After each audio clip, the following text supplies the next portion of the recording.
Shalom, selamat pagi Bapak Ibu yang dikasihi Tuhan. Puji Tuhan kita boleh berjumpa kembali dalam waktu teduh bersama Gereja Toraja Jemaat Bogor, edisi Selasa 5 Agustus 2025. Bacaan kita pada pagi hari ini terambil dari Hosea 12 ayat 1 sampai 11. Sebelum kita membaca firman Tuhan, baiklah kita bersatu di dalam doa. Kita berdoa, selamat pagi Tuhan, terima kasih Bapa atas hari baru yang Engkau anugerahkan di dalam kehidupan kami. Terima kasih Bapa atas kesehatan yang boleh kami rasakan di dalam kehidupan kami pribadi lepas pribadi. Pada pagi hari ini kami akan membaca dan mendengarkan sebagian daripada firman-Mu. Biarlah firman-Mu ini kami boleh mengerti dan kami boleh pahami. Berfirmanlah kepada kami ya Tuhan, karena kami siap mendengarkan firman-Mu. Dalam nama Yesus Kristus kami berdoa dan mengucap syukur. Amin. Pembacaan firman Tuhan pada pagi hari ini terambil dari Hosea 12 ayat 1 sampai 11.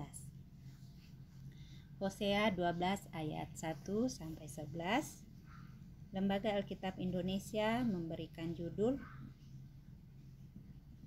Efraim dibandingkan dengan Yakub bapa leluhurnya. Aku dikepung Efraim dengan kebohongan oleh kaum Israel dengan tipu daya. Yehuda pun menghilang dari dekat Allah, dari dekat yang maha kudus yang setia. Efraim mengembalakan angin dan mengejar angin timur sepanjang hari. Memperbanyak dosa dan kekerasan, mereka mengikat perjanjian dengan Asyur dan membawa minyak kepada Mesir. Tuhan berperkara dengan Yehuda, ia akan menghukum Yakub sesuai dengan tingkah lakunya dan akan mengganjarnya sesuai dengan perbuatan-perbuatannya. Di dalam kandungan ia sudah menipu saudaranya dan dalam keperkasaan ia bergumul dengan Allah. Ia bergumul dengan malaikat dan menang, ia menangis dan memohon kasih karunia kepadanya. Di Betel Yakub bertemu dengan dia dan di sanalah dia berfirman kepada kita. Dialah Tuhan Allah semesta alam, dia disebut Tuhan. Engkau harus berbalik kepada Allahmu, peliharalah kasih setia dan keadilan dan nantikanlah Allahmu senantiasa. Seperti Kanaan si pedagang dengan timbangan palsu di tangannya dan suka memeras. Demikian kata Efraim, bukankah aku telah menjadi kaya, telah mendapat harta bagiku. Itu semua hasil jeripayahku, orang tidak menemukan kesalahan yang merupakan dosa bagiku. Tetapi akulah Tuhan Allahmu sejak dari tanah Mesir, aku akan membuat engkau tinggal lagi di kemah-kemah seperti di hari-hari pertemuan itu.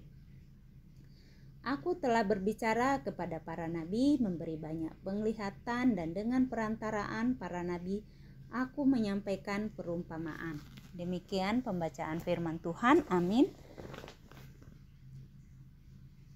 Judul renungan kita pada pagi hari ini, jangan sekali-kali meninggalkan sejarah.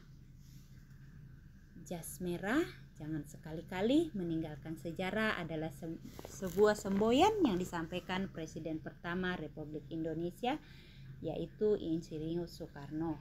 Hal itu disampaikan untuk menyoroti peristiwa-peristiwa yang mengancam kesatuan NKRI dan supaya generasi muda senantiasa mengingat perjuangan para pahlawan untuk meraih kemerdekaan RI. Dalam seruannya kepada bangsa Efraim, juga Yehuda, Hosea mengungkapkan dosa yang telah mereka lakukan yang menyakiti hati Allah. Mereka diperingatkan akan kebohongan, ketidakadilan, dan ketergantungannya pada bangsa asing yang menyebab penyembahan berhala. Mereka seakan lupa terhadap apa yang telah dilakukan Allah kepada mereka dan kepada leluhurnya Yakub. Meskipun dalam kisah perjalanan hidup Yakub yang melakukan tipu muslihat, namun Allah tetap mendengarkan pertobatannya dan memberi kasih karunia kepadanya. Belajar dari kisah Allah dan Yakub, Hosea mengingatkan tentang sejarah mereka sebagai umat pilihan serta tanggung jawab mereka untuk kembali kepadanya dengan hidup setia dan menghormati hukumnya. Tuhan tetap menawarkan pemulihan, tetapi Israel harus bertobat untuk menerima berkat dan pemulihannya. Alkitab pun senantiasa memperlihatkan kepada kita sejarah karya penyelamatan Allah, sejarah bagaimana penyertaan kasih dan pengampunan dari Allah kepada umatnya. Sejak dahulu Allah itu adil tetapi juga kasih. Ia menghukum yang berdosa tetapi juga mengasihi yang bertobat. Keadilan dan kasihnya terus berlanjut sampai kepada umat masa kini, yaitu kita.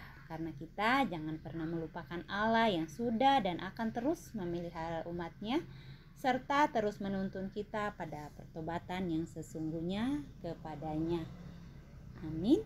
Demikian renungan kita pagi ini. Kita tundukkan kepala dan bersatu dalam doa.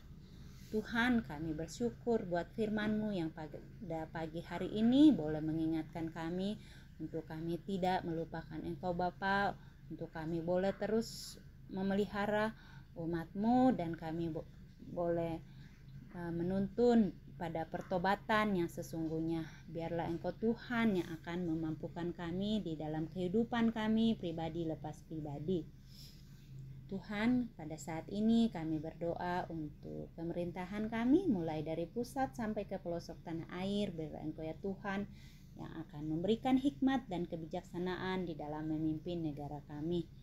Tuhan, kami juga berdoa buat saudara-saudara kami yang saat ini sedang sakit, yang tidak kami sebutkan namanya satu persatu. Biarlah Engkau Tuhan yang akan memberkati setiap dokter dan tenaga medis yang merawatnya. Biarlah dengan bilur-bilur-Mu mereka boleh sehat dan pulih kembali.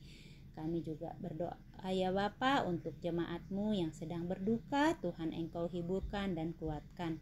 Tuhan, kami juga mendoakan anak-anak kami agar mereka tidak lalai dalam menjalankan tugas dan tanggung jawab mereka. Kami juga berdoa Bapa buat saudara-saudara kami yang sedang bergumul dalam permasalahannya. Biarlah Engkau Tuhan yang akan hadir di sana bersama-sama dengan mereka.